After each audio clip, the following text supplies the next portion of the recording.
Good morning friends, હું અજય ત્રિવેદી અને આજે આપણે ધોરણ 10 વિષય ગણિતમાં પ્રેક્ટિસ બુકમાં સ્વાધ્યાય 7 ના એક્ઝામ્પલ શીખી રહ્યા છીએ. તો ચાલો શરૂ કરીએ. મિત્રો, આજે આપણે બીજા નંબરનો એક્ઝામ્પલ જોવાના છીએ, જેમાં અહીંયા દર્શાવો કે બિંદુઓ 7, 10, -2, 5, 3, -4 એ સમદ્વિભુજ કાટકોણ ત્રિકોણના શિરોબિંદુઓ છે. હવે રકમમાં શું કહે છે? એક તો આ શિરોબિંદુઓ કાટકોણ ત્રિકોણના છે અને એ કાટકોણ ત્રિકોણમાં જે બાજુઓ છે, બે બાજુઓ એ કેવી છે? સમદ્વિભુજ. સમ એટલે સરખા, દ્વિ એટલે બે અને ભુજ એટલે બાજુઓ. બરોબર? એ આપણે અહીંયા સાબિત કરવાનું છે. તો આપણે સૌપ્રથમ પહેલા આકૃતિ દોરી દઈએ. જુઓ મિત્રો, પહેલા કાટકોણ ત્રિકોણ આપણે દોરી દઈએ. હવે આ આપણો કાટકોણ ત્રિકોણ. હવે એમાં આ આપણે કાટખૂણો બતાવી દઈએ. આ આપણો કાટખૂણો. અહીંયા નામ આપી દઈએ A, B અને આ C. બરોબર?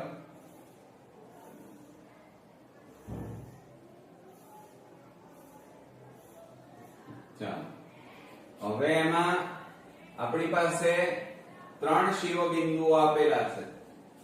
તો એના 7, 10 કીધા છે. B ના -2, 5 આપણને આપેલા છે અને ત્રીજા શિરોબિંદુ 3 અને -4 આપણને આપેલા છે. તો આપણે પહેલા ધારવું પડે, કારણ કે અહીંયા ધારી લઈશું. જુઓ, આપણને એમ કહે છે કે ધારો કે કાટકોણ ત્રિકોણના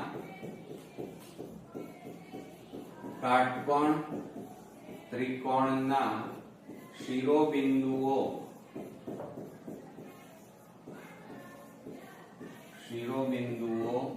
A 7, 10,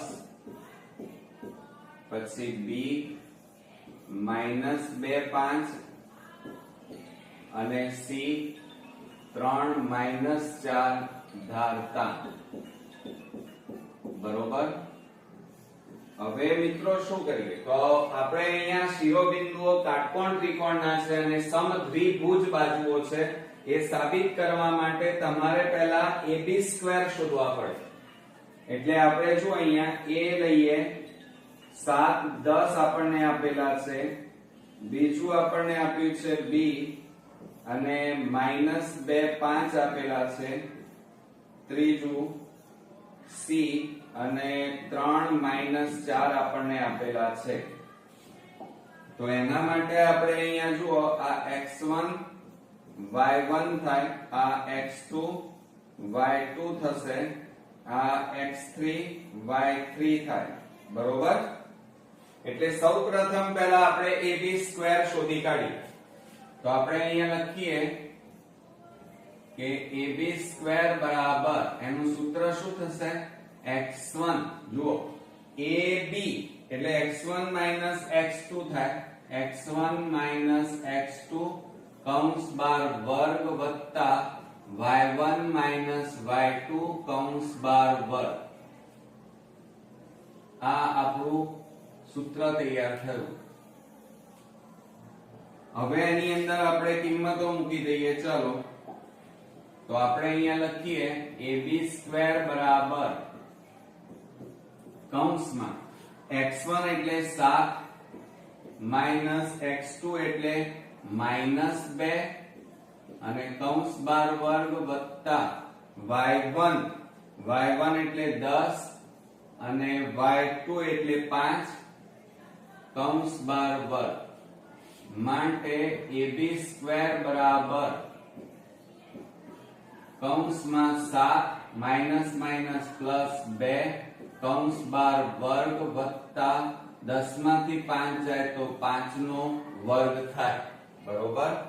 ચાલો, માટે અહીંયા આપણે લખીએ AB² બરાબર 7 ને 2 કેટલા થાય? 9 નો વર્ગ થાય અને વત્તા 5 નો વર્ગ 25 થાય. માટે ab સ્ક્વેર બરાબર 9 નો વર્ગ 9 9 81 અને વત્તા કેટલા આવે? 25. હવે આ બેનો સરવાળો કરી નાખીએ તો જુઓ ab સ્ક્વેર બરાબર 5 ને 1 6 બરોબર અને 8 ને 2 કેટલા થાય? 8 ને 2 10 થાય. એટલે ab સ્ક્વેર આપણને કેટલા મળ્યા મિત્રો? તો આપણને 106 મળ્યા. હવે આ વર્ગ કાઢી નાખો અથવા ન કાઢો તો પણ ચાલે. અત્યારે આ ab સ્ક્વેર બરાબર કેટલા મળ્યા? 106. હવે આપણે બીજું સૂત્ર લખીએ. હવે આપણે bc સ્ક્વેર શોધી કાઢીએ. તો આપણે અહીંયા લખીએ કે bc સ્ક્વેર બરાબર, હવે અહીંયા જુઓ bc એટલે x2 x3 x2 x3 કૌંસ બાર વર્ગ વત્તા y2 y3 કૌંસ બાર વર્ગ. બરોબર. હવે આને બોક્સ બનાવી દઈએ આપણે. ચાલો હવે એની અંદર આપણે કિંમતો મૂકીએ તો bc સ્ક્વેર બરાબર x2 એટલે -2 x3 એટલે 3 કૌંસ બાર વર્ગ વત્તા y2 એટલે 5 ઓછા y3 એટલે -4 અને કૌંસ બાર વર્ગ. માટે bc સ્ક્વેર બરાબર માઈનસ માઈનસ પ્લસ થાય એટલે સરવાળો 3 વત્તા 2 એટલે 5 અને મોટી સંખ્યા આગળ માઈનસ નો વર્ગ વત્તા કૌંસમાં 5 માઈનસ માઈનસ શું થઈ જાય? +4 કૌંસ બાર વર્ગ. માટે bc સ્ક્વેર બરાબર -5 નો વર્ગ કરીએ એટલે -5 ગુણ્યા -5 એટલે માઈનસ માઈનસ નીકળી જાય અને 5 5 25 થાય અને વત્તા 5 વત્તા 4 એટલે 9 નો વર્ગ. માટે bc સ્ક્વેર બરાબર 25 વત્તા 9 નો વર્ગ કેટલો થાય? 81. માટે હવે આ બેનો સરવાળો કરો તો bc સ્ક્વેર બરાબર 5 ને 1 6 અને 8 ને 2 કેટલા થયા? 10. બરોબર. એટલે આ રીતે bc સ્ક્વેર બરાબર આપણને કેટલા મળ્યા? 106. હવે તમે જુઓ બંને કેવા આવ્યા? જવાબ સમાન આવ્યા. એટલે આ ab અને bc બંને બાજુઓ કેવી છે? સમાન છે એમ કહેવાય. બીજું હવે ac સ્ક્વેર આપણે શોધવું પડશે. તો હવે આપણે અહીંયા બાજુમાં શોધી કાઢીએ. ચાલો આપણે ac સ્ક્વેર નું સૂત્ર લખીએ તો ac સ્ક્વેર બરાબર ac x1 x3 તો x1 x3 કૌંસ બાર વર્ગ વત્તા y1 y3 કૌંસ બાર વર્ગ. માટે ac સ્ક્વેર બરાબર કૌંસમાં x1 એટલે 7 x3 એટલે 3 કૌંસ બાર વર્ગ વત્તા કૌંસમાં y1 એટલે 10 ઓછા y3 એટલે -4 અને કૌંસ બાર વર્ગ. માટે ac સ્ક્વેર બરાબર 7 માંથી 3 જાય તો 4 નો વર્ગ થાય. બરોબર. અને વત્તા 10 માઈનસ માઈનસ +4 કૌંસ બાર વર્ગ. માટે ac સ્ક્વેર બરાબર 4 નો વર્ગ 4 ગુણ્યા 4 એટલે 16 થાય વત્તા 10 ને 4 14 નો વર્ગ થાય. બરોબર. હવે મિત્રો જુઓ 14 ગુણ્યા 14 કરીએ 0 4 1 4 4 16 4 1 4 ને 1 5 196 આવે. કેટલા આવે? 196.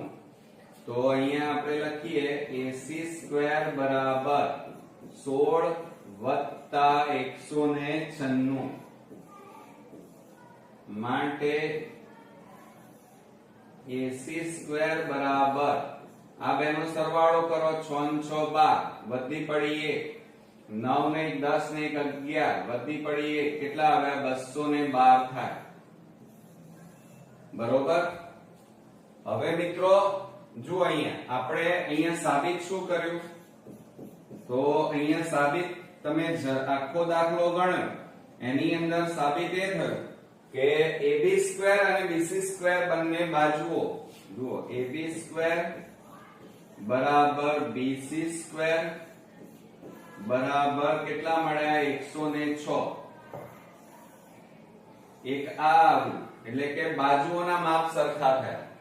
બીજું હવે આ ત્રિકોણ ABC છે તો આપણે અહીંયા લખીએ કે ત્રિકોણ ABC માં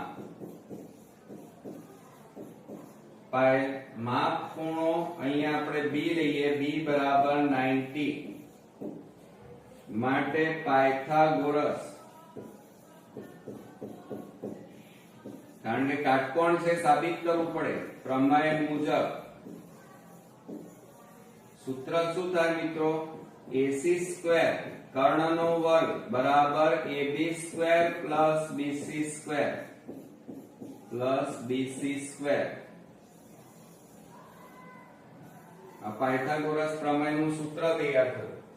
હવે એની અંદર તમારે કિંમતો મૂકવી પડે બરોબર। હવે જુઓ AC² એટલે કેટલા છે જુઓ અહીંયા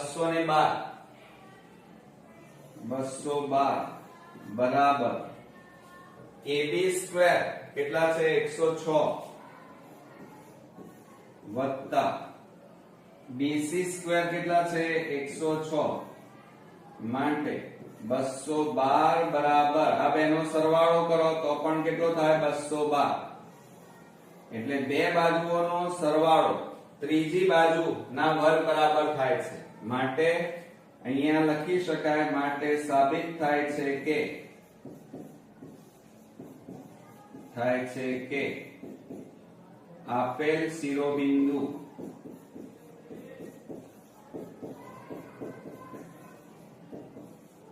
એક તો કાટકોણ ત્રિકોણના કેવા છે કાટકોણ ત્રિકોણના છે